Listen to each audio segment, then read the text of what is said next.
இந்த போதை பழக்கம் அது எந்த விதத்தில் இருந்தாலும், நம்முடைய மனதை மழுங்கடிக்கும் போதை பழக்கம் அது எந்த விதத்துல இருந்தாலுமே அது நமக்குள் இருக்கும் சிவத்துக்கு எதிர், நம்மை தவறான பாதையில் இழுத்துட்டு போயிடும். ஒரு மனிதன் போதை வஸ்துக்களில் சிக்கி இருக்கிறான் என்றால் அவன் பஞ்சமாபாதகங்களை செய்ய தயங்க மாட்டான்.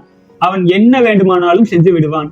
அந்த மாதிரியா, அதனாலதான் நம்முடைய தமிழ் கலாச்சாரத்துல இந்த மாதிரியான ட்ரிங்க் வேண்டாம்ல சொல்லுவாங்க. ஏன்னா இந்த மாதிரி கெட்ட பழக்கங்கள் போதை பழக்கத்துக்குள்ள இருக்கும் ஆண்கள் அவர்கள் கட்டுப்பாட்டுக்குள்ள இல்லாததுனால அவர்கள் என்ன செய்யறோம்னு அவங்களுக்கும் தெரியாது. அவங்க செய்யறத குழந்தை கூட கொஞ்சம் தெளிவா இருக்கும்.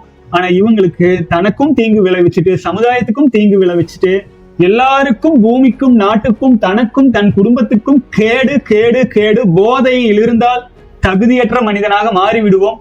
அதனால தயவு செஞ்சு அதை விட்டு ஒழியுங்கள் சகோதரரை. 43 வயதுன்னு சொன்னீங்கல்ல, தயவு செஞ்சு நான் சொன்னதை திரும்ப திரும்ப கேளுங்க.